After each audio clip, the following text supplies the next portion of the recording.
बिटिआरनि 25 नं बागानपारा बियाबाव बुंथिगिरि काथिराम बर'आ मावफुंनाय मोन 9 माव बिथांखिफोरखौ बेखेवनानै होबाय।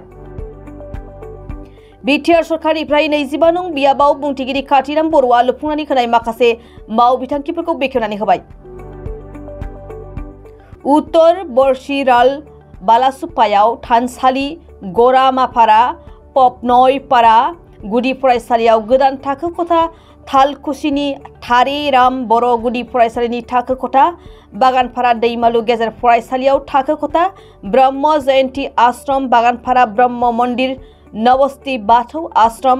नबस्ति गणेश मन्दिर, सोनाजुलि सोबानकाटानि सौकी लावखार ओंखाम जाग्रा थिलियाव गेदेट गेट बायदि बायदि माव बिथांखिफोरखौ बेखेवनानै होयो बुंथिगिरि काथिराम बर'आ।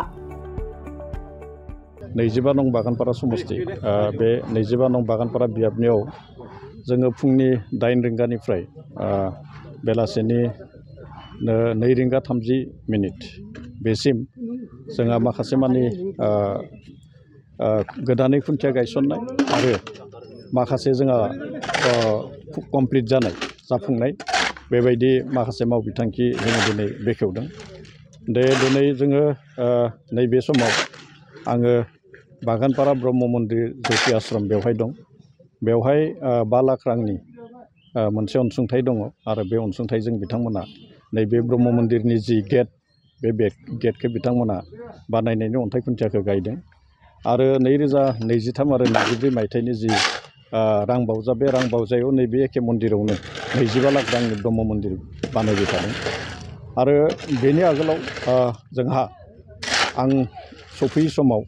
जोंनि TCLCCनि चेयारमेन बिथां सादन बैस' बिथाङा जोंनि समस्तिनिनो खोला जोबथारनायाव मोनसे हरि मन्दिर, बेनि उनाव मोननै गुदि फरायसालिनि BTC सरकारा जिहेतु प्रमद बर' बिथांनि दैदेननायाव सरकारा गोदानै थाखो खथा लुनायनि जि मोनसे हाबाफारि बे हाबाफारिया दोङो। दा बे हिसाबैनो 26 लाख रांनि पाबनयपारा गुदि फरायसालि, थेरेराम बर' गुदि फरायसालि आरो दैमालु गेजेर फरायसालि बे मोनथाम हाबाफारिया इतिमध्य मावखांबाय आरो दान्दिसे उनाव जोंनि अदला VCDC आरो सुबनकाटा VCDC बे अदला VCDC आरो सुबनकाटा VCDC बेवहाय जों आरोबाव बेबायदि खामानि जोङो मावनो थांगासिनो दोङो। बेवहाय डिसक्रिशनारि फान्ड, बे डिसक्रिशनारि फान्डजों बाथौ आश्रम गोजौ फरायसालि नबस्ति बेवहाय 10 लाख रांनि न' लुनाय जादोंमोन, बे कमप्लिट जाबाय, बेखौ लुफुंनाय जाबाय, बेखौ बेखेवगोन दिनै फरायसाफोरनो थाखाय हगारनानै होगोन दिनै। आरोबाव ब्रह्म मन्दिर नबस्ति बेवहायबो हाबाफारि दं आरो बेनिफ्राय जोंहा सुबनकाटा VCDC सनाजुलि होननायाव बेसेबांबा आगोलनिफ्रायनो बेवहाय मोनसे गणेश फुजा जायो, गणेश फुजा खालामो बिथांमोना आरो बेवहाय मोनसे जौसां, बे जौसांखौ नांगौ जादोंमोन, बिथांमोना आगोलनिफ्राय बिबाय थादोंमोन, मोनाखैमोन, नाथाय नैबे 2025 आरो 2026 मायथाइनि जि डिसक्रिशनारि फान्ड आंनि स्पिकारनि बे डिसक्रिशनारि फान्डजों बेवहाय 10 लाख रांनि मोनसे जौसां बेहाय बानायनाय बेनि अन्थाइ खुन्थिया गायगोन आरो जोबथा हाबाफारिया जादों जों गासैबो मिन्थियो जे जोंनि 25 नं जे बागानपारा बियाब बेजों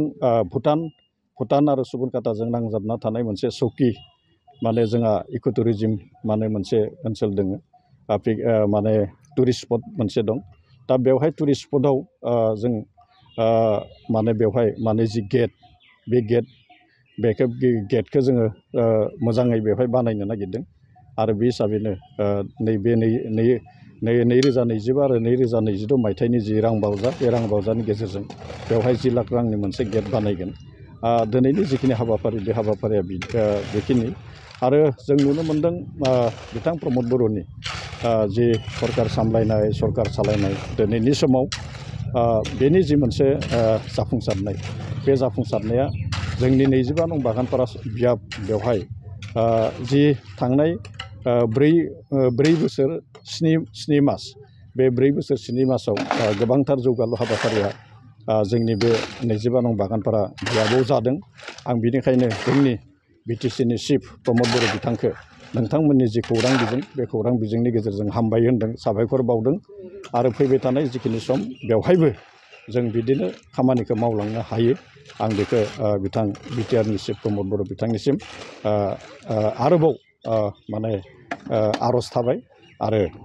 दिनैनि जि हाबाफारि बे हाबाफारियाव गासैबो बाहागो लादों नोंथांमोनाबो बाहागो लाफैदों आं हामबाय होनदों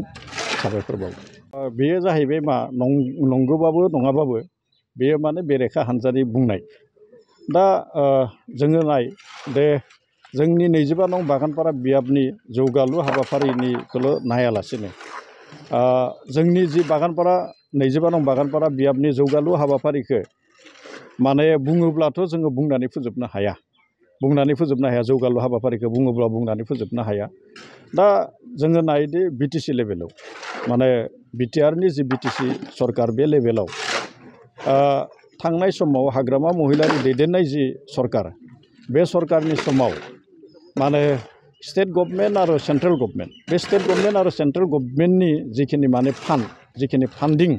बे फान्डिंनि बाहेरै बेवहाय जेबो माने डेभेलपमेन्ट एक्टिभिटिसखौ नुवाखैमोन जेबो डेभेलपमेन्ट एक्टिभिटिसखौ नुवाखैमोन नाथाय आथिखालाव प्रमद बर' बिथांनि जि दैदेननाय सरकार बे सरकाराव खिन्थु जोंहा माने बिटिसि सरकारा गावनो गाव मोन 32टा फ्लेगशिप स्किम दोङो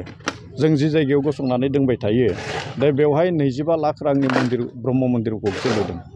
गोदो हाग्रामानि समाव बेबायदि मन्दिर थानसालि लुनायनि जिखिनि माने मावथांखि बे मावथांखिया गैयामोन बिथाङा माने प्लेनिं गैयामोन बिथांनियाव बेबायदि माने माखासे आसनि गैयामोन आरो जायनि थाखाय बेबायदि आसनिफोरखौ मावनो हायाखैमोन दा नाथाय जोङो नुदों दे बेवहाय खालि थानसालिल' लुवाखै बेवहाय खालि ब्रह्म मन्दिरल' लुवाखै दा बेवहाय माने सोलोंथाइ माने गासैबो बिथिंनि जिखिनि डेभेलपमेन्ट एक्टिभिटिस इनफ्रास्ट्राक्चारेल डेभेलपमेन्ट एक्टिभिटिस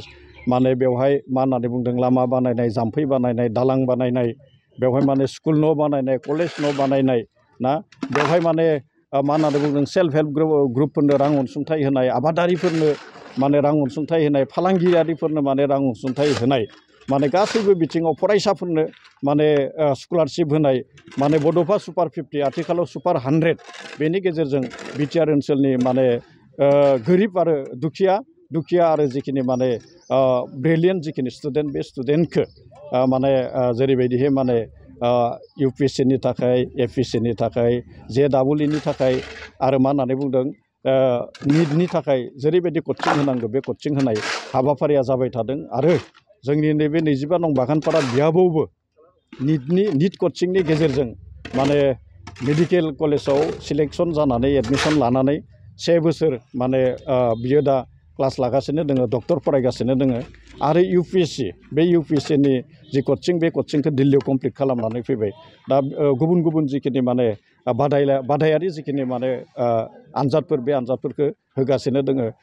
जों नुनो मोनदों दे गमामायैनो नैबे आथिखालाव जि माने बेरेखा हान्जा बे बेरेखा हान्जाया जेसेबांनो बुङाथों मानो नाथाय प्रमद बर' बिथांनि जि सरकार प्रमद बर' बिथांनि जि दैदेननायाव जिखिनि माने 4 बोसोर माने 7 दान बेखिनि समाव खिन्थु गोबांथार जिखिनि जौगालु हाबाफारि बे हाबाफारिया जादों दा आं बेखौनो बुंबाय थायो दे मा होननानै बुंदों बेरेखा हान्जाया सानफ्रोमबो गोसोम ससमा गानबाथ' गोसोमानो नुखागोन ना बिथांमोननि सिन्ताधाराया जिहेथु बिदिनोखा गोसोम ससमा गानो बे गोसोमखौनो नुगोन माब्लाबाबो बिथांमोना माने गोजों ससमा गाननो सोलोंनाय नङा आरो बिथांमोना सानफ्रोमबो गोसोमखौनो नुबाय थागोन